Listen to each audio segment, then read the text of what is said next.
ওই দলের যারা নারী সদস্য আছে তাহলে তাদের প্রকৃতি পরিচয় কি, তাদের নেতার বক্তব্য অনুযায়ী তাহলে তাদের প্রকৃতি পরিচয় কি।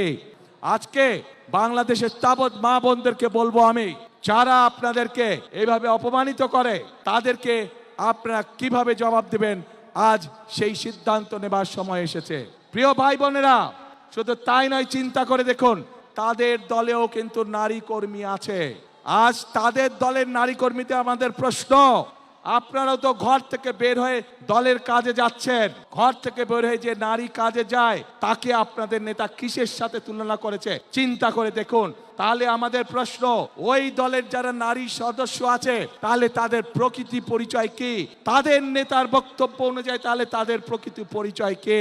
যেই দলের নেতা নিজের দলের নারী কর্মীদেরকে এইভাবে অপদস্থ অপমানিত করতে পারে, সেই দলের নেতা যদি সুযোগ পায় তাহলে বাংলাদেশের সাধারণ নারীদেরকে, সাধারণ মা বোনদেরকে তারা কিভাবে অপদস্থ অপমানিত করবে, যার অবশ্য উদাহরণ আমরা 1971 সালেই দেখেছিলাম। এই দেশের লক্ষ লক্ষ মা বোনদেরকে অসম্মানিত করেছিল এই দলটির পূর্বসূরি নেতৃবৃন্দ। কাজেই যাদের কাছে মানুষের কোনো মূল্যায়ন নেই, যাদের কাছে মানুষের কোনো আত্মসম্মান বোধ নেই, তাদের কাছে কখনো দেশ নিরাপদ হতে পারে না, তাদের কাছে কখনো দেশের মানুষ নিরাপদ হতে পারে না। Next level, well done, side by side, free.